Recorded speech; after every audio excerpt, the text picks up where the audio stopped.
Hello အားလုံးပဲမင်္ဂလာပါရှင်เนาะဒီနေ့ကဆိုရင်ကျမတို့အောင်မြင်ဖို့ဆိုရင်ကျမတို့ပြောတဲ့စကားလုံးပေါ်မှာအရ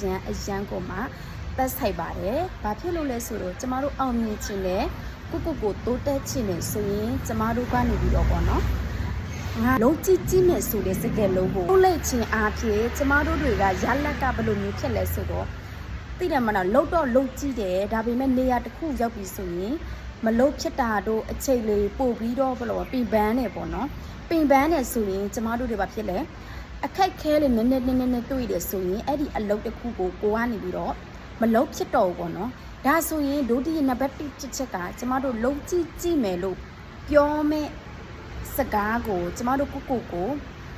ငါလုံးလို့ရတယ်ငါလုံးကိုလုံးနိုင်တယ်ဆိုတဲ့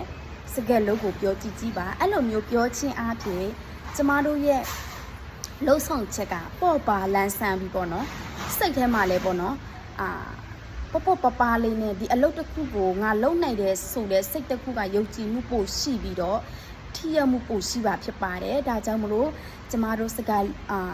ကိုတိုးတက်ပြောင်းလဲခြင်းလေဆိုရင်ကိုယ့်ရဲ့အိုက်ရှင်ကိုယ့်ရဲ့ idea လေးကအသိအဆန်းတွေကိုမိမိစီကိုရောက်လာမယ်ဆိုတာကိုကျမတရားရခိုင်ကိုပြောရဲပါတယ်အားလုံးကိုကျေးဇူးတင်ပါတယ်အများကိုပေါ့နော်အကျိုးရှိတဲ့စကားကိုအမြဲတမ်းလာပြီးတော့မျှဝေပေးနေတဲ့ချူမအေးလေးဖြစ်ပါတယ်အားလုံးကိုလည်းကျေးဇူးတင်ပါတယ်နောက်ထပ် like မှာလည်းစုပ်သိမ်းမယ်လို့ပြောကြရင်းနဲ့ပဲအားလုံး bye bye